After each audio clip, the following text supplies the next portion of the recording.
Hello and welcome again. Today I would like to talk about the god of light and courage. I am talking about Baldr.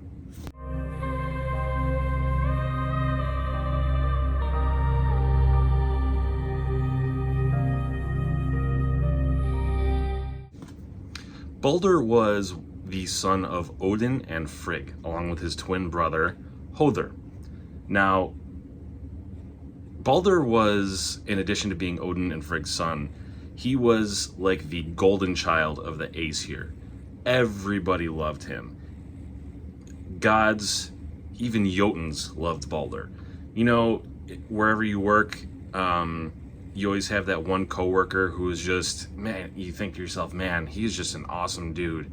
He's just such a great guy. He's always nice, always chipper, always has a positive attitude. He cheers everybody up. You have nothing bad to say about this guy. That's what Baldr was to the Aesir.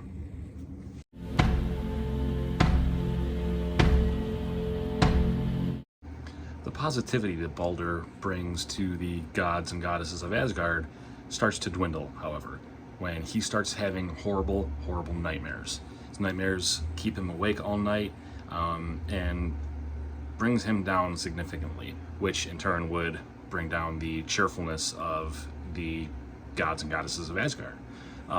He begins having nightmares about the world being engulfed in flame, the world being flooded, people killing each other, just ruthlessness all around, endless winter, dark, dark days to come, which is a prelude to Ragnarok, because that's what he's dreaming about. But he doesn't realize that's what it's about. And then he starts dreaming about his own death, his own demise, specifically murder. He is now convinced that he's going to be murdered because he's dreaming about it every single night, and it gets worse and worse. So he tells Odin and Frigg, his mother and father, about this, and they, of course, are very, very concerned. So Odin goes to see what he can do about it, and he hears about a seeress that could help him potentially with this whole situation. Unfortunately, the seeress is dead, and she's buried just outside the gates of hell. So he travels through dangerous land and finally finds this woman's grave, and he works his magic, literally, and resurrects her. She wakes up and she says, "Why have you woken me? I was peacefully dead." And he explains to her the situation about Baldr, and he basically says, "Is this true? Are these visions that he's having correct?" And she thinks long and hard, and she pretty much says, "Yes, everything that you just said is going to happen. You are going to lose Baldr, your son." And Odin said he never told her that he was Odin. When she asked him his name, he said he was called Wanderer. And she said, "Yeah, I know who exactly you are. You are Odin, the All-Father. And as powerful and as wise, as all-knowing as you are, there's nothing that you can do to stop this." And Odin says, "You know, you're right, I am very wise, and I know who you are. You are Angrboda, the wife of Loki, who birthed the children of Loki." And Odin says, "Well, you're right, I am wise. I know who you are. You are Angrboda, the giantess who bore the sons and daughter of Loki, that being Hel, Jormungandr, and Fenrir."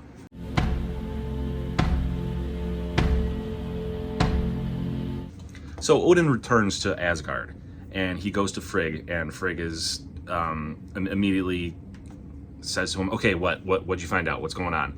And Odin says, "I'm very sorry, but our worst fears have been confirmed by the seeress. He is going to die. He is going to be murdered." And this sets Frigg into a frenzy. She takes it upon herself to go out, travel all of the 9 realms, and this is what I find interesting. She talks to everything, every living being in everything, every stone. She tells, "You have to swear an oath to never crush my son." She goes to steel. "You can never impale my son as a sword," which is what, steel swords. She goes to fire, and she says, "You will never burn my son." She goes to water, and she says, "You will never drown my son." So on and so forth. Living things, wild animals, they make everything swear that they will not harm Baldr. And it works. She returns to Asgard, and on her way back, she comes across one thing that she has not spoken to yet, which is mistletoe. Mistletoe being the plant that we all know from Christmas. So, everything is fine. She has made everything swear an oath that they would not harm Baldr, and she tells Baldr about this, and Baldr is very skeptic. He says, "Seriously, like I'm immune to everything. Like nothing can kill me." She's like, "Yeah, check it out." She takes a rock, throws it at him, no effect whatsoever, not a scratch. It just bounces right off of him, and this becomes more and more known around Asgard that Baldr is now invincible. So one day the gods gather to test this theory.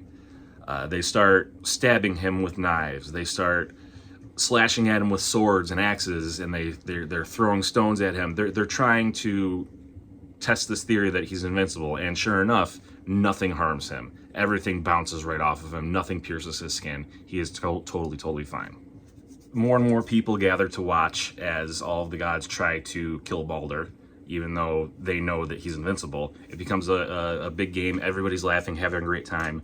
An old woman approaches Frigg and says to Frigg, "Wow, this is amazing. Like, how is this possible?" And Frigg tells her the story of how she went all around and made everything swear to not harm Baldr. And the old woman says, "Wow, that's pretty cool. Now, like literally everything, like nothing can harm him." And Frigg says, "Well, everything except mistletoe." And she asks Frigg, "Why mistletoe?" So she's like, "Well, honestly, it's this tiny, small plant. There's no way that mistletoe, of all things out here, mistletoe cannot possibly harm my son. I mean, it's not poisonous. It's a plant. It's a plant. It can't be fashioned into a weapon or anything. So, what's the point? Like, it's not even worth my breath telling mistletoe to not kill my son." And the old lady says, "Interesting. Okay." Now, Frigg doesn't know this old woman. Nobody knows this old woman, but there's something very, very familiar about her, and I will get to that in a second.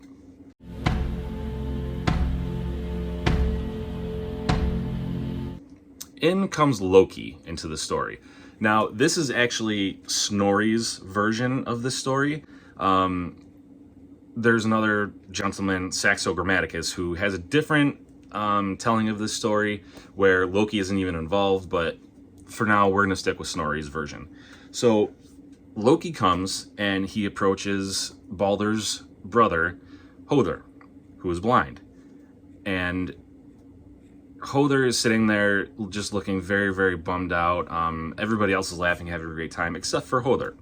And Loki says, "Hey, what's going on, man? Why the long face?" And he's like, I'm just really, really sad. Everybody's having a good time but me. I'm always left out of everything because I can't freaking see. I'm blind." And Loki kind of nods his head and he's like, "Well, do you want to take part in this?" And he's describing to Hodr what's going on, why everybody's having a great time. And he's like, "What's the point? I can't see." And he's like, "Oh, don't worry about it. Hold on one second." Loki disappears. Some time goes by, and he returns with a dart. And he gives the dart to Hodr, and he says, "Okay, hold this dart. It's not a big deal. It's just a tiny little dart. And when I tell you to, throw it." And he's like, "Well, what's going to happen?" He goes, "Oh, well, it's gonna hit your brother. It's gonna bounce right off of him, and everybody's gonna laugh, and it's gonna be great spectacle because you're blind, and you're gonna happen to hit him right at the moment when I tell you to." And he's like, "Okay." So Hodr holds up the dart that was given to him by Loki. Loki says, "Okay, wait for it, and now throw it." He throws the dart. Everybody's laughing. That laughter immediately turns to silence, and that silence turns to shock, screaming, shrieking. And Hodr's like, "What happened? I thought we were having fun. What happened?" Baldr falls dead right on the spot immediately. That dart was made of mistletoe. Now, how is a dart fashioned from mistletoe. That is something that is unknown. Don't know if mistletoe is a metaphor for something, or if there was something lost in translation. Maybe mistletoe was actually the name of a special dart, and not to be taken literally, not literally the plant mistletoe. It's unknown, but that's just one of the things of Norse mythology, is that nothing was written down, and you just piece these stories together and you translate it the best you can, and this is what we have to work with. So Baldr is now dead. Everybody is deeply disturbed and upset by Baldr's death. They take his body to a pyre to prepare him for a funeral. Odin says, "This is absolutely horrible. Our worst nightmares have come true, and what can we do about this?" So he asks gets a general consensus and says, okay, really, I mean, he's in hell right now. He wasn't killed in battle. He's not in Valhalla. He is in hell. So we need to figure out a game plan here. And he asked for a volunteer to go to hell and try to retrieve Baldr, because it's that big of a deal.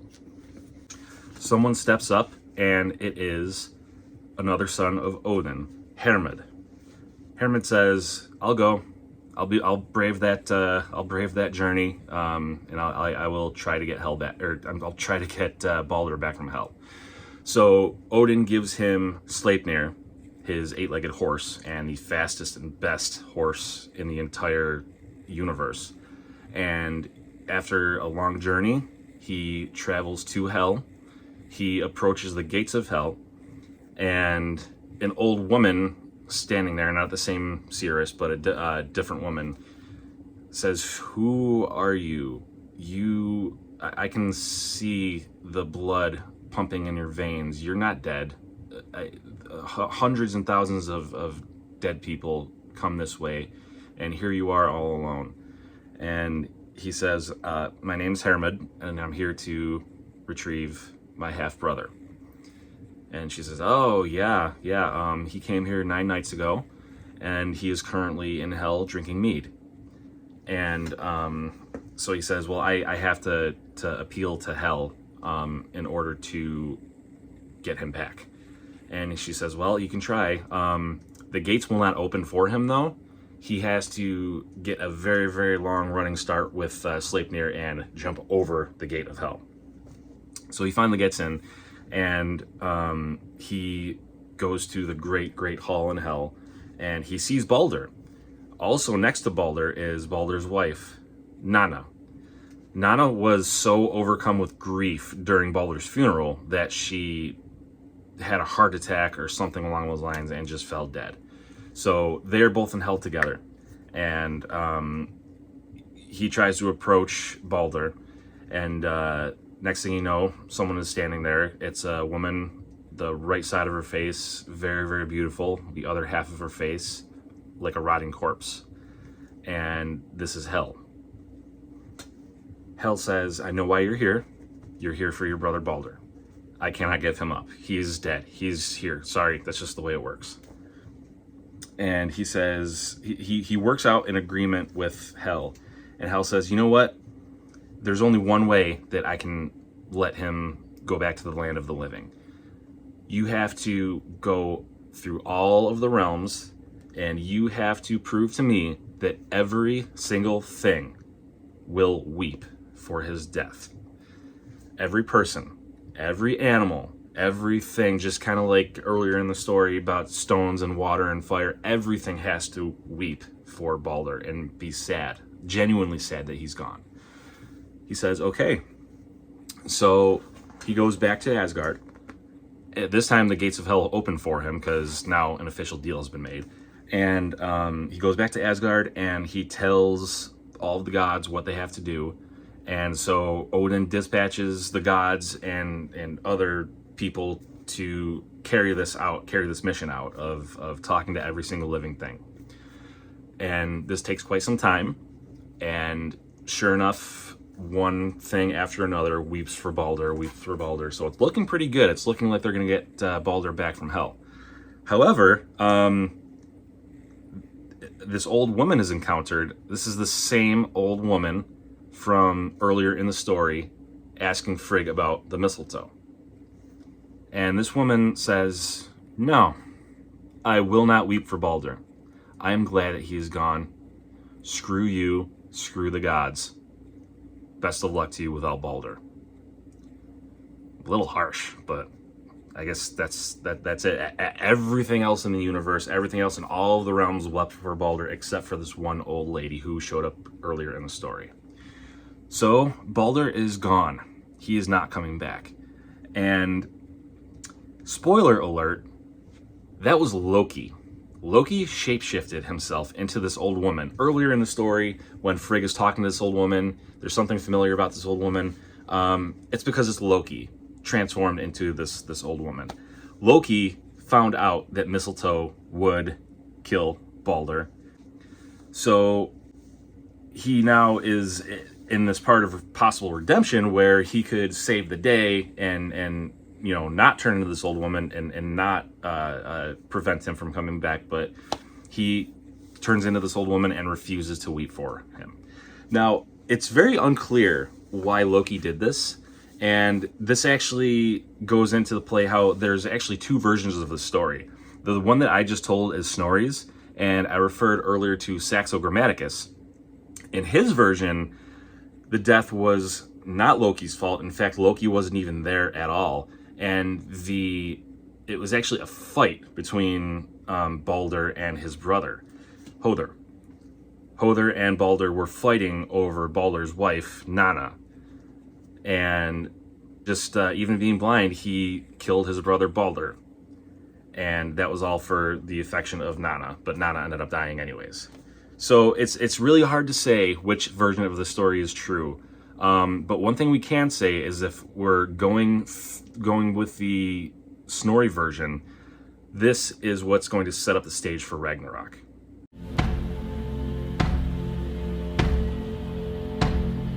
After the events of Baldr's death and the failed attempt at bringing him back, the gods gather around and they all say, "This was Loki. Loki did this.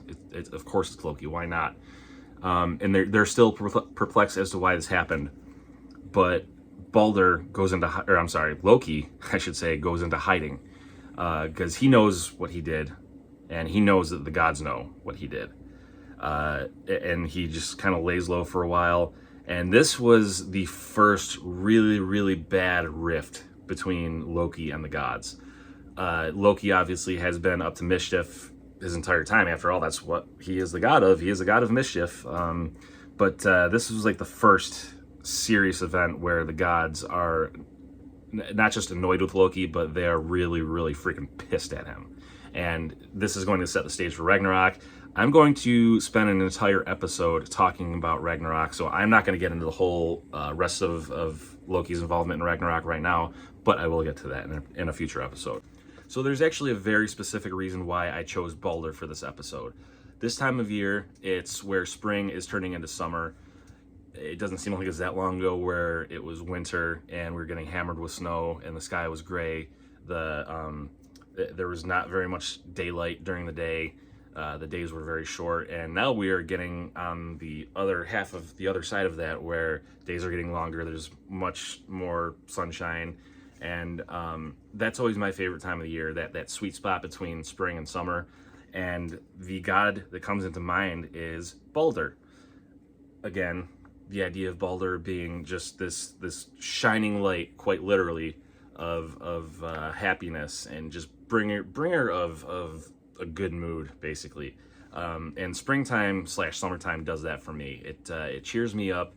It brings me out of the funk that I've been in for all these months of winter, and it's just always something to look forward to, something to brighten up my day. Basically, that's what Baldr represented. So what I'm going to do is I'm going to give him an offering of mead, and I'm going to pour it into my fire pit.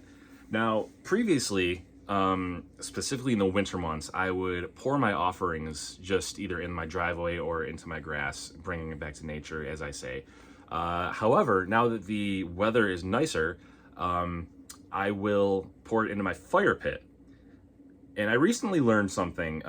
This is, I mean, I've last year I poured offerings into my fire pit, but I didn't really have a reason for it.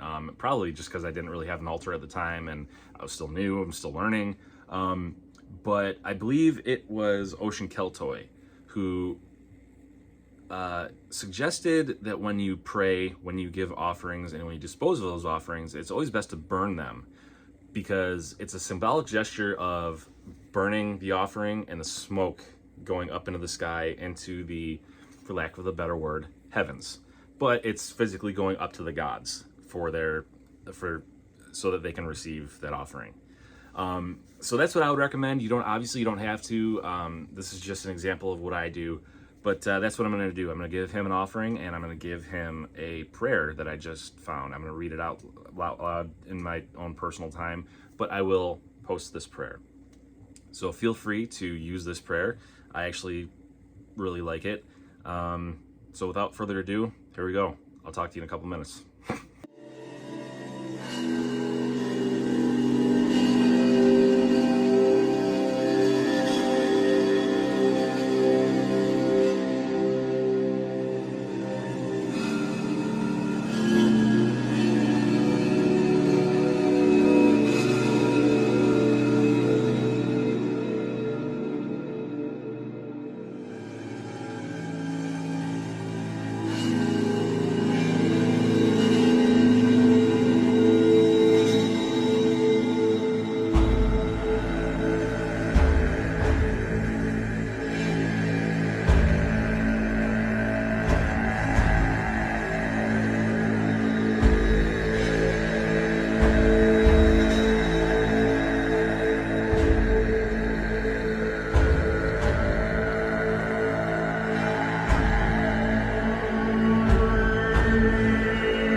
So I've just given my offering. The incense is burning, and once the incense is out, as you have seen in previous episodes, I will let it burn out, and that is when I'm going to dispose of my offering. I'm going to pour it into my fire pit and burn at a later time. Now, it's been a gorgeous week or two here where I live, and I'm hoping that that goes into the weekend, and I'm hoping that my offering tonight to Baldr will keep that happening, and make sure that the weather and the good times are a little more present in my life. So besides sunlight and just being the all-around great guy that Baldr is, and the golden child of the Ace here, he represents something very interesting, and I think that's something very important. He represents following your fate and accepting your destiny. No matter how hard you try to fight it, no matter how hard you try to skirt around your destiny, ultimately there's no escaping it. And it's important to accept your destiny as something that is necessary. So in the case of Baldr, he dies, it's very sad, and the Aesir miss him terribly. But in the story of Ragnarok, which I will get to in another episode, as I said, he is actually one of the gods who takes over and is resurrected after Ragnarok. So he plays a vital role in the future, and if he wasn't killed, then he would have been killed in Ragnarok, and he wouldn't have been able to come back and reestablish the order of the gods and start a new life here on Earth. Thank you for watching, and remember, ek gang that I time skom ek valda.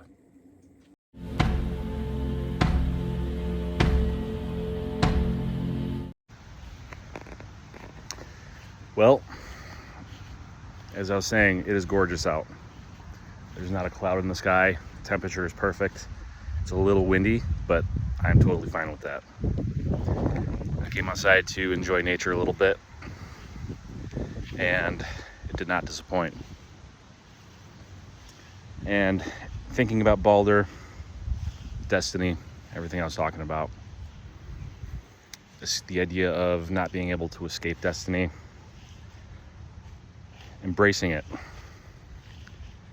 but also not dwelling on it. We don't know what is going to happen to us. We don't know what lies ahead. Sometimes ignorance is bliss. Odin wants us to gain wisdom, but not too much wisdom. If you read his sagas, if you read the Havamal, you'll see that Odin is very wise, but he lived a life